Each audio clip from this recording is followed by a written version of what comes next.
Hi ಎಲ್ಲರಿಗೂ ನಮಸ್ಕಾರ. 23ನೇ ತಾರೀಕು ಮತ್ತು 24ನೇ ತಾರೀಕು ಪ್ರಜಾವಾಣಿ ಪೇಪರ್ ಅಲ್ಲಿ ಬಂದಿರುವಂತಹ important news exam point of view ನೋಡ್ತಾ ಇದ್ದೇನೆ.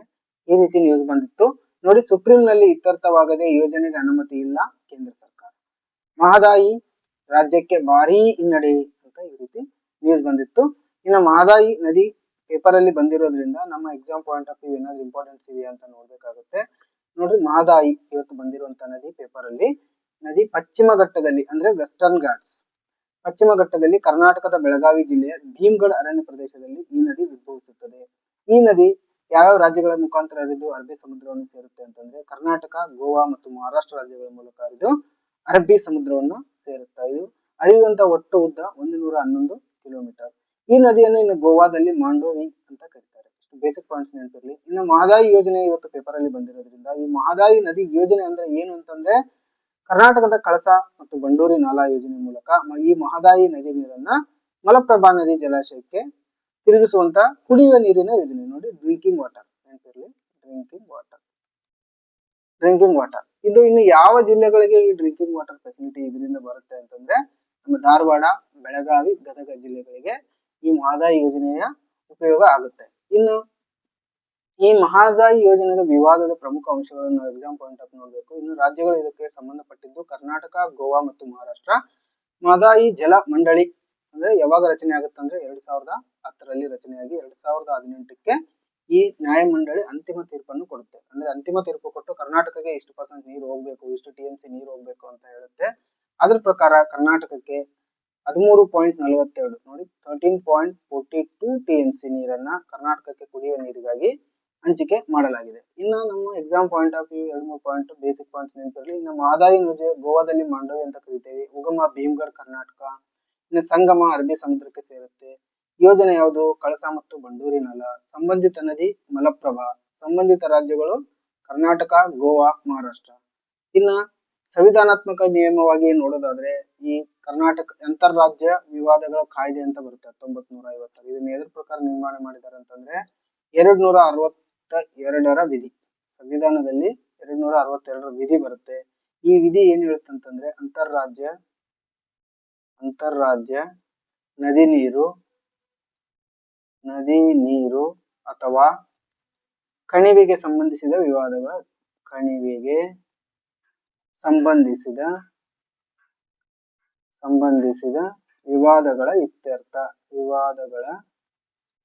ಇತ್ಯರ್ಥ.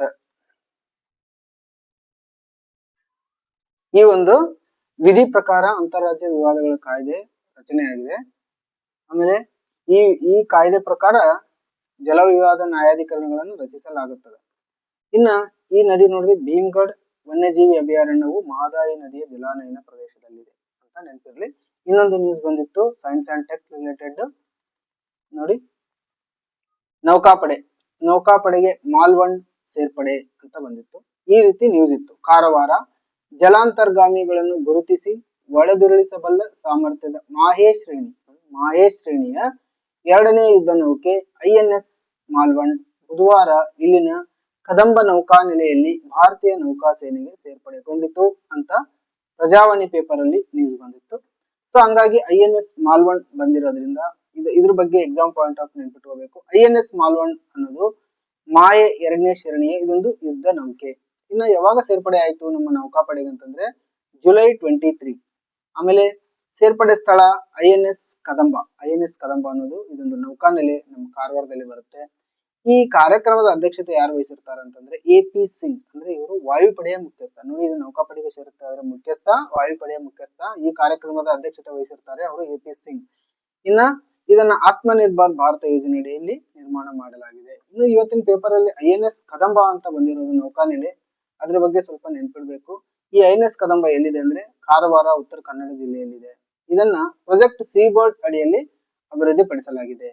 ಆಮೇಲೆ KPSC ಗ್ರೂಪ್ C 2018 ನಲ್ಲಿ ಕೇಳಿದಂತ ಒಂದು ಪ್ರಶ್ನೆ ಹೆಂಗಿತ್ತು, ಕರ್ನಾಟಕ ಕಾರವಾರದಲ್ಲಿ ಅನುಷ್ಠಾನಗೊಳಿಸಿರುವ ಪ್ರಾಜೆಕ್ಟ್ ಸೀಬರ್ಡ್, ಇವಾಗ ಚರ್ಚೆ ಮಾಡಿರೋದು ಪ್ರಾಜೆಕ್ಟ್ ಸೀಬರ್ಡ್ ಯಾವುದಕ್ಕೆ ಸಂಬಂಧಿಸಿದೆ ಅಂತ ಇತ್ತು. ಇದರ ಉತ್ತರ ಅಂದ್ರೆ ಇದು ಭಾರತೀಯ ನೌಕಾಪಡೆಯ ನೆಲೆ INS ಕದಂಬ. ಸೊ ನೆಕ್ಸ್ಟ್ ನ್ಯೂಸ್ಗೆ ಹೋಗ್ತಾ ಇದ್ದೇನೆ. ನೆಕ್ಸ್ಟ್ ನ್ಯೂಸ್ ಪೇಪರ್ ಅಲ್ಲಿ ಈ ರೀತಿ ಬಂದಿತ್ತು. ಜಿಲ್ಲಾ ನ್ಯಾಯಾಧೀಶರ ನಿವೃತ್ತಿ ವಯಸ್ಸನ್ನು 61ಕ್ಕೆ ಏರಿಸಬಹುದೇ ಅಂತ ನಮ್ಮ ಸುಪ್ರೀಂ ಕೋರ್ಟ್ ಒಂದು ಪ್ರಶ್ನೆ ಮಾಡಿದೆ ಎಲ್ಲ ರಾಜ್ಯಗಳಿಗೆ ಮತ್ತು ಕೇಂದ್ರಾಡಳಿತ ಪ್ರದೇಶಗಳಿಗೆ. ಅದರ್ ರಿಗಾರ್ಡಿಂಗ್ ನ್ಯೂಸ್ ಈ ರೀತಿ ಇತ್ತು. ನವದೆಹಲಿ ಜಿಲ್ಲಾ ನ್ಯಾಯಾಧೀಶರ ನಿವೃತ್ತಿ ವಯಸ್ಸನ್ನು 61ಕ್ಕೆ ಏರಿಸಲು ಸಾಧ್ಯವೇ ಎಂಬ ಕುರಿತು ಆಯಾ ಹೈಕೋರ್ಟ್ಗಳೊಂದಿಗೆ ಸಮಾಲೋಚನೆ ನಡೆಸಿ ನಿರ್ಧಾರ ತೆಗೆದುಕೊಳ್ಳಬೇಕು ಎಂದು ರಾಜ್ಯಗಳು ಕೇಂದ್ರಾಡಳಿತ ಪ್ರದೇಶಗಳಿಗೆ ಸುಪ್ರೀಂ ಕೋರ್ಟ್ ಹೇಳಿದೆ ಅಂತ ನ್ಯೂಸ್ ಬಂದಿತ್ತು. ಸೊ ಜಿಲ್ಲಾ ನ್ಯಾಯಾಧೀಶರ ಪೋಸ್ಟ್ ಅನ್ನ ನಮ್ಮ ಭಾರತ ಸಂವಿಧಾನದಲ್ಲಿ ಉಲ್ಲೇಖವಿರೋದ್ರಿಂದ ನಮಗೆ ಎಕ್ಸಾಮ್ ಪಾಯಿಂಟ್ ಆಫ್ ಇಂಪಾರ್ಟೆಂಟ್ ಆಗುತ್ತೆ. ಸೊ ಎಕ್ಸಾಮ್ ಪಾಯಿಂಟ್ ಆಫ್ ಏನ್ ಇಂಪಾರ್ಟೆಂಟ್ ಅಂದ್ರೆ ಜಿಲ್ಲಾ ನ್ಯಾಯಾಲಯ ಜಿಲ್ಲಾ ಮಟ್ಟದ ಇದೊಂದು ಅತ್ಯುನ್ನತ ನ್ಯಾಯಿಕ ಪ್ರಾಧಿಕಾರ. ಆಮೇಲೆ ಸಂವಿಧಾನದ ಭಾಗ 6 ಅಧ್ಯಾಯ 6 ವಿಧಿಗಳು 233ರಿಂದ 237ನೇ ವಿಧಿಗಳು ಈ ಅಧೀನ ನ್ಯಾಯಾಲಯಗಳಿಗೆ ಅಂದ್ರೆ ಜಿಲ್ಲಾ ನ್ಯಾಯಾಲಯಗಳಿಗೆ ಸಂಬಂಧಿಸಿರೋದು. ಇನ್ನು ಜಿಲ್ಲಾ ನ್ಯಾಯಾಧೀಶರ ನೇಮಕಾತಿ ಯಾರು ಮಾಡ್ತಾರೆ ಅಂತಂದ್ರೆ ರಾಜ್ಯಪಾಲರು, ಗವರ್ನರ್ ಮಾಡ್ತಾರೆ. ಸಂಬಂಧಿತ ಹೈಕೋರ್ಟ್ ನೊಂದಿಗೆ ಸಮಾಲೋಚನೆ ಮಾಡಿ ನಂತರ ನಮ್ಮ ಗವರ್ನರ್ ಅವರು ಜಿಲ್ಲಾ ನ್ಯಾಯಾಧೀಶರ ನೇಮಕಾತಿಯನ್ನು ಮಾಡ್ತಾರೆ. ಇನ್ನ ಜಿಲ್ಲಾ ನ್ಯಾಯಾಧೀಶ ಅಂತ ನಮ್ಮ ಯಾವ ಸಂವಿಧಾನದ ಆರ್ಟಿಕಲ್ ಹೇಳುತ್ತಂದ್ರೆ ವಿಧಿ 236 ನೋಡ್ರಿ, ಜಿಲ್ಲಾ ನ್ಯಾಯಾಧೀಶ ಪದದ ವ್ಯಾಖ್ಯಾನ ಹೇಳುತ್ತೆ. ಇನ್ನ ನೆಕ್ಸ್ಟ್ ನಾನು ಹೋಗ್ತಾ ಇದ್ದೇನೆ ನೋಡಿ, ಈ ಅರ್ಹತೆ ಏನು ಬೇಕು ಜಿಲ್ಲಾ ನ್ಯಾಯಾಧೀಶ ಆಗ್ಲಿಕ್ಕೆ ಅಂತ. ಈ ವಿಧಿ ಇಂಪಾರ್ಟೆಂಟ್. 236 ಜಿಲ್ಲಾ ನ್ಯಾಯಾಧೀಶರ ಪದದ ವ್ಯಾಖ್ಯಾನ ಮತ್ತು ಜಿಲ್ಲಾ ನ್ಯಾಯಾಧೀಶರ ಹುದ್ದೆ ಯಾವ ವಿಧಿ ಮುಖಾಂತರ ಆಗುತ್ತೆ ಅಂತಂದ್ರೆ 233ನೇ ವಿಧಿ, ಜಿಲ್ಲಾ ನ್ಯಾಯಾಧೀಶರ ನೇಮಕಾತಿ, ಹುದ್ದೆ, ನಿಯೋಜನೆ ಹಾಗೂ ಬಡ್ತಿ. ಇನ್ನ ಅವ್ರದ್ದು ಎಲಿಜಿಬಿಲಿಟಿ ಏನು ಅಂತಂದ್ರೆ ಕೇಂದ್ರ ಅಥವಾ ರಾಜ್ಯ ಸರ್ಕಾರ ಸೇವೆಯಲ್ಲಿ ಇರಬಾರ್ದು, ಕನಿಷ್ಠ 7 ವರ್ಷಗಳ ಕಾಲ ವಕೀಲರ ಅನುಭವ ಹೊಂದಿರಬೇಕು. ಇನ್ನ ಸಂಬಂಧಿತ ಹೈಕೋರ್ಟ್ ನ ಶಿಫಾರಸು ಮಾಡಿದ್ರೆ ಜಿಲ್ಲಾ ನ್ಯಾಯಾಧೀಶರ ನೇಮಕವನ್ನು ನಮ್ಮ ರಾಜ್ಯಪಾಲರು ನೇಮಕ ಮಾಡ್ತಾರೆ. ಇನ್ನು ಈಗಿರೋ ವಯಸ್ಸು ಏನಂದ್ರೆ ಜಿಲ್ಲಾ ನ್ಯಾಯಾಧೀಶರ ನಿವೃತ್ತಿ ವಯಸ್ಸು ಇವರು 60 ವರ್ಷಕ್ಕೇನೆ ರಿಟೈರ್ಡ್ ಆಗ್ತಾರೆ. ಹಂಗಾಗಿ ಅವ್ರದ್ದು ಏಜ್ ಜಾಸ್ತಿ ಮಾಡಬಹುದಾ ಯೋಚನೆ ಮಾಡಿ ಅಂತ ನಮ್ಮ ಸುಪ್ರೀಂ ಕೋರ್ಟ್ ಎಲ್ಲ ರಾಜ್ಯಗಳಿಗೆ ಈಗ ಒಂದು ಸಲಹೆ ನೀಡಿದೆ. ಇನ್ನು ಹೈಕೋರ್ಟ್ ನ್ಯಾಯಾಧೀಶರ ನಿವೃತ್ತಿ ವಯಸ್ಸು 62 ವರ್ಷಗಳು, ಇನ್ನು ಸುಪ್ರೀಂ ಕೋರ್ಟ್ ನ್ಯಾಯಾಧೀಶರ ನಿವೃತ್ತಿ ವಯಸ್ಸು 65 ವರ್ಷಗಳು. ಇದರ ರಿಗಾರ್ಡಿಂಗ್ ಜಿಲ್ಲಾ ನ್ಯಾಯಾಧೀಶರ ರಿಗಾರ್ಡಿಂಗ್ ಒಂದು ಕ್ವಶನ್ UPSC ಪ್ರಿಲಿಮಿನರಿ ಎಕ್ಸಾಮ್ ಅಲ್ಲಿ 2014 ಅಲ್ಲಿ ಒಂದು ಕ್ವಶನ್ ಬಂದಿತ್ತು. ಆ ಕ್ವಶನ್ ಹೀಗಿತ್ತು ನೋಡಿ, ಭಾರತ ಸಂವಿಧಾನದ ಪ್ರಕಾರ ಜಿಲ್ಲಾ ನ್ಯಾಯಾಧೀಶ ಎಂಬ ಪದದಲ್ಲಿ ಈ ಕೆಳಗಿನ ಯಾರನ್ನು ಸೇರಿಸಲಾಗುವುದಿಲ್ಲ ಅಂತ ಇತ್ತು. ಸಂವಿಧಾನದ ಪ್ರಕಾರ ಜಿಲ್ಲಾ ನ್ಯಾಯಾಧೀಶ ಎಂಬ ಪದದಲ್ಲಿ ಕೆಳಗಿನ ಯಾರನ್ನು ಸೇರಿಸಲಾಗುವುದಿಲ್ಲ ಅಂತ ಇತ್ತು. ಈ ಕ್ವಶನ್ಗೆ ಇಲ್ಲಿ ನೋಡಿ, ಸಿಟಿ ಸಿವಿಲ್ ಕೋರ್ಟ್ ನ್ಯಾಯಾಧೀಶರು ಜಿಲ್ಲಾ ನ್ಯಾಯಾಧೀಶರಲ್ಲಿ ಸೇರಿಸಲಾಗುತ್ತೆ. ಇನ್ನು ಹೆಚ್ಚುವರಿ ಅಂದ್ರೆ ಅಡಿಷನಲ್ ಜಿಲ್ಲಾ ನ್ಯಾಯಾಧೀಶರನ್ನು ಜಿಲ್ಲಾ ನ್ಯಾಯಾಧೀಶರಲ್ಲಿ ಸೇರಿಸಲಾಗುತ್ತೆ. ಇನ್ನು ಮುಖ್ಯ ಪ್ರೆಸಿಡೆನ್ಸಿ ಮ್ಯಾಜಿಸ್ಟ್ರೇಟ್ ಇವರನ್ನು ಕೂಡ ಜಿಲ್ಲಾ ನ್ಯಾಯಾಧೀಶದಲ್ಲಿ ಸೇರಿಸಲಾಗುತ್ತದೆ. ಅಂದ್ರೆ ಟ್ರಿಬ್ಯುನಲ್ ಅಂತ ಇದೆ ನೋಡಿ, ಇವರನ್ನ ಜಿಲ್ಲಾ ನ್ಯಾಯಾಧೀಶ ಪದದಲ್ಲಿ ಸೇರಿಸಲಾಗುವುದಿಲ್ಲ. ಇವರನ್ನ ಟ್ರಿಬ್ಯುನಲ್ ಅಂದ್ರೆ ಕ್ಯಾಟ್ ಅಂತ ಬರುತ್ತೆ, ಆಮೇಲೆ KSAT ಅಂತ ಬರುತ್ತೆ. ಕ್ಯಾಟ್ ಅಂದ್ರೆ ಸೆಂಟ್ರಲ್ ಅಡ್ಮಿನಿಸ್ಟ್ರೇಟಿವ್ ಟ್ರಿಬ್ಯುನಲ್. ಇದು ಸೆಂಟ್ರಲ್ ಅಡ್ಮಿನಿಸ್ಟ್ರೇಟಿವ್ ಟ್ರಿಬ್ಯುನಲ್ ಅಂದ್ರೆ ಸೆಂಟ್ರಲ್ ಗವರ್ಮೆಂಟ್ ಎಂಪ್ಲಾಯೀಸ್ ಏನಾರ ಬಡ್ತಿ ಆಗಿರ್ಲಿ, ಅವರ ಪೇ ಫಿಕ್ಸೇಷನ್ ಆಗಿರ್ಲಿ, ಅವ್ರನ್ನ ಕೆಲಸದಿಂದ ತೆಗೆಯೋದಾಗಿರ್ಲಿ, ಏನಾದ್ರೂ ಅವರು ಕ್ಯಾಟ್ ಹೋಗ್ತೇವೆ ಅಂತ ಹೇಳ್ತಾರೆ. ಅಲ್ಲಿ ನಾವು ಆಫೀಸಲ್ಲಿ ಕೇಳ್ತಾ ಇರ್ತೇವೆ, ನಾನು ಕ್ಯಾಟ್ ಹೋಗ್ತೇನೆ ಅಂತ. ಸೊ ಇದೇ ಕ್ಯಾಟ್ ನಮ್ದು. ಆಲ್ರೆಡಿ ನೀವು ಗವರ್ಮೆಂಟ್ ಎಂಪ್ಲಾಯ್ ಆದ ನಂತರ ನಿಮ್ಗೆ ಏನಾದ್ರು ಪ್ರಾಬ್ಲಮ್ಸ್, ನಿಮ್ಮ ಡಿಪಾರ್ಟ್ಮೆಂಟಲ್ ಪ್ರಾಬ್ಲಮ್ಸ್ ಎನ್ಕ್ವೈರಿ ಇದ್ರೆ ನೀವು ಕ್ಯಾಟ್ ಅಲ್ಲಿ ಕೇಸನ್ನ ಫೈಲ್ ಮಾಡಬಹುದು. ಇದು KSAT ಅನ್ನೋದು ಸ್ಟೇಟ್ ಗವರ್ಮೆಂಟ್ ಅಂದ್ರೆ ಕರ್ನಾಟಕ ಸ್ಟೇಟ್ ಅಡ್ಮಿನಿಸ್ಟ್ರೇಟಿವ್ ಟ್ರಿಬ್ಯುನಲ್ ಅಂತ. ಸೊ ನಾನು ಇನ್ನು KS ಪ್ರಿಲಿಮಿನರಿ ಎಕ್ಸಾಮ್ 2017ರಲ್ಲಿ ಈ ಜಿಲ್ಲಾ ನ್ಯಾಯಾಧೀಶರ ಕುರಿತಂತ ಒಂದು ಎಕ್ಸಾಮ್ ಕ್ವಶನ್ ಬಂದಿತ್ತು. ಇಲ್ಲಿ ನೋಡಿ, ರಾಜ್ಯದ ಜಿಲ್ಲಾ ನ್ಯಾಯಾಧೀಶರನ್ನು ನೇಮಕ ಮಾಡುವ ಅಧಿಕಾರ ಯಾರಿಗಿದೆ ಅಂತ ಬಂದಿತ್ತು. ಈಗಾಗಲೇ ನಾವು ನೋಡಿದ್ದೇವೆ, ಸಂಬಂಧಪಟ್ಟ ರಾಜ್ಯದ ರಾಜ್ಯಪಾಲರು ಅಂತ. ವಿಧಿ 233 ಪ್ರಕಾರ ಸಂಬಂಧಿತ ಹೈಕೋರ್ಟ್ ನೊಂದಿಗೆ ಸಮಾಲೋಚಿಸಿ ರಾಜ್ಯಪಾಲರು ನ್ಯಾಯಾಧೀಶರನ್ನು ನೇಮಕ ಮಾಡುತ್ತಾರೆ. ಇನ್ನು ಕ್ವಿಕ್ ರಿವಿಷನ್ ನಾವು ಇವತ್ತು ಬಂದಿರೋ ಪೇಪರ್ ಮುಖಾಂತರ ಕ್ವಿಕ್ ರಿವಿಷನ್ ಏನ್ ನೆನ್ಪಿಟ್ಕೋಬೇಕಂತಂದ್ರೆ 233ನೇ ವಿಧಿ ಜಿಲ್ಲಾ ನ್ಯಾಯಾಧೀಶರ ನೇಮಕಾತಿ, ಇನ್ನು 234ನೇ ವಿಧಿ ನ್ಯಾಯಾಂಗ ಸೇವೆಗಳ ನೇಮಕಾತಿ, ಇನ್ನು 235ನೇ ವಿಧಿ ಅಧೀನ ನ್ಯಾಯಾಲಯಗಳ ಮೇಲಿನ ಹೈಕೋರ್ಟ್ ನಿಯಂತ್ರಣ ಮಾಡಬಹುದು 235. ಇನ್ನು 236 ವಿಧಿ ಜಿಲ್ಲಾ ನ್ಯಾಯಾಧೀಶರ ವ್ಯಾಖ್ಯಾನ, ಜಿಲ್ಲಾ ನ್ಯಾಯಾಧೀಶರು ಡೆಫಿನೇಷನ್ 236 ವಿಧಿ ಹೇಳುತ್ತೆ. ಇನ್ನ 237 ವಿಧಿ ಕೆಲವು ಮ್ಯಾಜಿಸ್ಟ್ರೇಟ್ ಗಳಿಗೆ ಅನ್ವಯ ಆಗುತ್ತೆ. ಇವರ ನೇಮಕಾತಿ ಯಾವ ರೀತಿ ಅಂದ್ರೆ ರಾಜ್ಯಪಾಲರು ಹೈಕೋರ್ಟಿನ ಸಮಾಲೋಚನೆ ಮಾಡಿ. ಇವ್ರಿಗೆ ಎಲಿಜಿಬಿಲಿಟಿ ಏನಂದ್ರೆ ಕನಿಷ್ಠ 7 ವರ್ಷಗಳ ಕಾಲ ವಕೀಲಿಕೆ ಮಾಡಿರಬೇಕು. ಇನ್ನು ನಿವೃತ್ತಿ ವಯಸ್ಸು ಜಿಲ್ಲಾ ನ್ಯಾಯಾಧೀಶರದ್ದು 60, ಹೈಕೋರ್ಟ್ ನ್ಯಾಯಾಧೀಶರದ್ದು 62 ಮತ್ತು ಸುಪ್ರೀಂ ಕೋರ್ಟ್ ನ್ಯಾಯಾಧೀಶರದ್ದು 65. ಸೊ ನಾನು ನೆಕ್ಸ್ಟ್ ನ್ಯೂಸ್ಗೆ ಪೇಪರ್ ಅಲ್ಲಿ ಬಂದಿರುವಂತ ನೆಕ್ಸ್ಟ್ ನ್ಯೂಸ್ ಹೋಗ್ತಾ ಇದ್ದೀನಿ.